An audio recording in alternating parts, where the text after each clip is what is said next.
नमस्ते। आज हम लोग फिर छत पे आ गए हैं और आज हम लोग घर के पुराने सामानों को देख रहे थे और एक साथ अतीत की यात्रा भी कर रहे थे।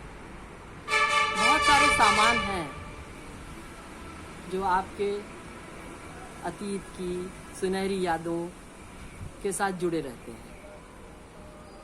फेंग शुई में कहते हैं कि घर को डीक्लटर कीजिए। आप डीक्लटर करने के लिए कमर कसते हैं, लेकिन जब आप डीक्लटर करने जाते हैं तो लगता है अरे ये तो पुराना रिकॉर्ड प्लेयर है, इसे तो बजाया जाता था। अरे ये पुराने पुराने इतने अच्छे रिकॉर्ड, और ये सारे कैसे कि तुमको फेंक कैसे दें। उस वक्त तो ये बड़ी कीमती चीज़ें हुआ करती थी। रिकॉर्ड प्लेयर जिसमें एक साथ 6 रिकॉर्ड डाल दिए जाते थे और एक के बाद एक गाना बजता रहता था। और इसके साथ ही दुनिया भर के पुराने टूल्स, दुनिया भर की पुरानी चीज़ें, पुराना आयरन, पुराना लैंप शेड, पुराना टूल बॉक्स। पुराने टूल बॉक्स में ऐसी बहुत सी चीज़ें हैं जो शायद अब काम नहीं आए, लेकिन वो थी तो हमारी बहुत काम की चीज़ें एक ज़माने में। और इसी तरह बहुत सी पुरानी चीज़ें जो शायद अब उनका शायद एंटीक वैल्यू हो, तो आप उन चीज़ों को देखते हैं, झाड़ पोंछ करते हैं और फिर रख देते हैं।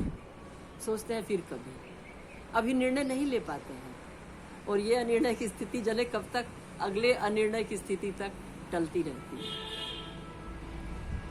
यहाँ तक कि बहुत सी पुरानी मैगजीन, पुरानी किताबें भी हम फेंक नहीं पाते हैं।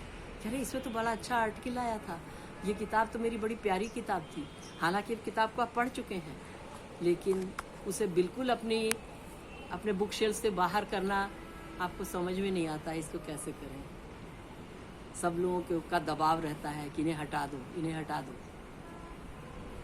ख़ास तौर पे जब आपके पास जगह की कमी हो तब तो ये आपके लिए नितांत आवश्यक हो जाता है, लेकिन जब जगह है तो उन्हें हटाना बड़ा कठिन हो जाता है। इसी तरह बहुत सी चीज़ें हैं जो हमारी ज़िंदगी में शामिल हैं, शामिल होते हुए भी वो शामिल नहीं हैं, लेकिन उनका होना आपके कुछ अस्तित्व के लिए ज़रूरी है।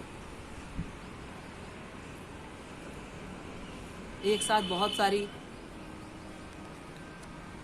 थ्योरीज आ गई हैं। एक है डीक्लटर करने की थ्योरी।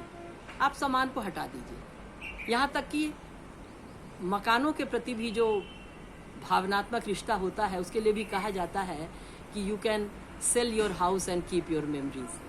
काफ़ी प्रैक्टिकल सुझाव है और ऐसा लोग करते भी हैं, लेकिन इसका एक दूसरा पहलू भी है और उस दूसरे पहलू के चक्कर में हम इस प्रैक्टिकल सलाह को नहीं मान पाते हैं। इसी तरह पेड़ पौधों के साथ भी जो आपका रिश्ता होता है, पुराने पेड़ों के साथ जो आपका रिश्ता होता है, अगर ज़रूरत पड़े तो लोग कहते हैं इन्हें कटवा दो, लेकिन वो कटवाना एक बहुत भीषण निर्णय होता है और फिर हम नहीं कटवा पाते हैं। पूरी तरह अतीत को काट देना बड़ा मुश्किल होता है। हर वक्त मूव ऑन तो कहते रहते हैं, लेकिन अगर आप पूरी तरह मूव ऑन कर जाएंगे तो शायद आप उसी कटी पतंग की तरह हो जाएंगे जो अपनी लटाई से कट चुकी है और वो आसमान में उड़ रही है, फिर उड़ते उड़ते वो जाने कहाँ जाएगी। फिर जड़ों से जुड़े रहना भी जरूरी होता है।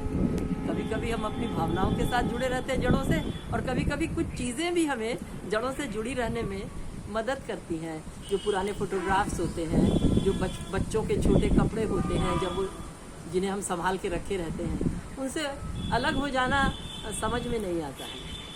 हालांकि जीवन तो क्षणभंगुर है, जितने दिन तक आप हैं आपके साथ ये चीज़ें हैं, और उसके बाद तो उन चीज़ों का पता नहीं क्या होगा। और हम क्या हैं, ऐसा बहुत लोगों के साथ हुआ है, बहुत बड़े बड़े साम्राज्यों के साथ हुआ है। तो फिर हम लोग तो मामूली आदमी हैं, लेकिन हम लोग मामूली आदमी होते हुए भी हैं तो उसी विधाता की कृति, और उस विधाता ने हमें उन्हीं सब भावनाओं से समृद्ध किया है जिन भावनाओं से उसने राजा और रंक सबों को किया है। तो विधाता की उन भावनाओं को हम रखे हुए हैं तो उनके विरुद्ध कैसे जा सकते हैं। तो इस तरह पुरानी चीज़ें, पुराने फोटोग्राफ्स, पुरानी स्मृति चिन्ह, ये सब हमारे जीवन का हिस्सा बने रहते हैं। आपके भी जीवन में बने होंगे। नमस्कार।